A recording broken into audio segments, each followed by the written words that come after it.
everyone.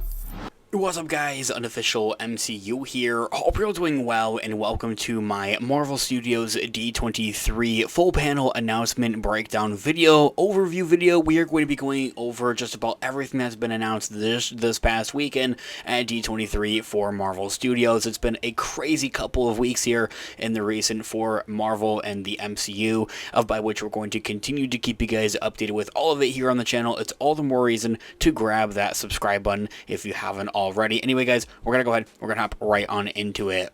In this video, we are going to be taking a quick read from the Direct's article as an overall garnering source. I'll have their article linked in the description down below for you guys to check out there as well. As I had mentioned just last weekend, or a couple weeks ago back now here, we had the Comic-Con, San Diego Comic-Con, the Hall H event, where of course Marvel Studios takes the Hall H and announces just a crazy crap ton of stuff, you know, especially new reveals and new confirmations for the next couple of Avengers movies. We've had constant videos continue to keep you guys updated with all that's been going on over there, but Marvel Studios is back this time around for D23 with even more crazy and exciting announcements, this time more or less a part of the Disney Plus streaming world and side of things. So first things first, Daredevil Born Again, a trailer. It was exclusively shown there at D23 to those that were in attendance. A growing amount of evidence leaves us confident that we will see a trailer for the Daredevil revival, Daredevil Born Again, you know, at the Disney Experiences showcase, or, you know, and that was exactly, you know, what did happen, of course.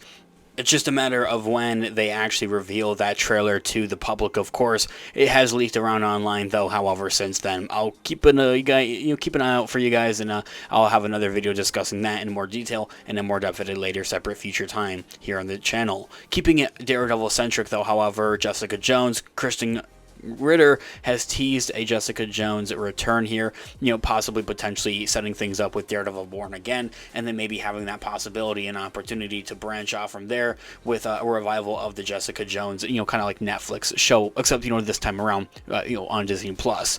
So she did share a couple of cryptic teases, so it's kind of like, you know, where and when kind of thing we'll see it, you know, for sure. Moving outside of that box, though, however, we have more news on Captain America 4 Brave New World, as the composer was confirmed for the movie at the Music of Marvel panel.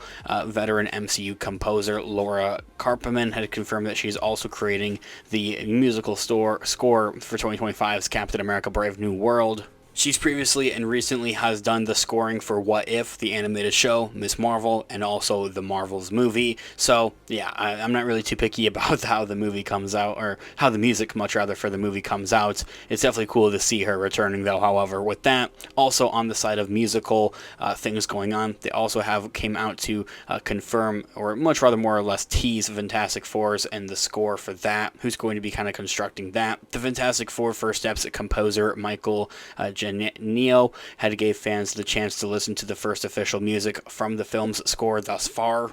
For reference and kind of like his credibility to that, he actually served as the director for Werewolf by Night on Disney Plus. So, you know, if you're a fan of that, I think you're definitely going to be a fan of him coming to do music out of all things for the Fantastic Four. I would definitely love to see him come back and do some more actual directing, though, for the future of just like any other, you know, special kind of projects or presentations that they would have for Disney Plus, like essentially like those one-off kind of projects, essentially like like Werewolf by Night. I think is honestly really cool and something that Marvel should attempt to do a little bit more of. Moving into some more of honestly the interesting things, Ryan Reynolds and Kevin Feige had taken to the stage for the Marvel presentation. Deadpool and Wolverine star Ryan Reynolds helped introduce Marvel Studios president Kevin Feige for Marvel's presentation at D23.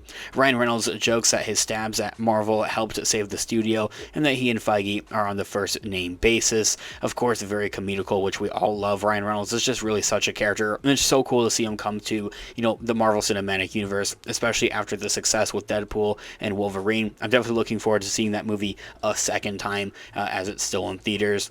Anyway, Anthony Mackie also from there takes the stage with Kevin Feige to promote and give some new reveals for Captain America Brave New World. They are being the next Marvel movie to hit theaters next February of 2025, showing off some of the same footage fans already recently saw at San Diego Comic-Con. However, it's another opportunity for it to kind of leak around though, however, along with the clip shown exclusively for D23's crowd. Anthony Mackie had also joked about the shield being heavy, as a prop. A part of that presentation, though, however, with like that footage, gives us another new look at Harrison Ford as the Red Hulk, which is another thing that's kind of been leaking around there as well. The Fantastic Four First Steps came back with a cast of, coming to greet the crowd, which was a really cool, thing that seems that they had done there. They also had shown some teases and some footage for that, like more or less like test footage, essentially, very similar to what the concept teaser trailer was at Comic-Con a couple of weeks ago, like the costume test, essentially, except it's a little bit more, instead of just that, like Johnny Storm's character in a white Fantastic Four suit, which is totally new and totally different than the usual blue uniforms that we usually see with these characters. So kind of like starting out with like these white uniforms, I think is very much a change and something super cool to see. Now, while the cast of Marvel Studios The Fantastic Four First Steps, they're currently filming over in London and a bit busy, Marvel had them send a message greeting the fans, funnily enough, which had shown off that new white suit.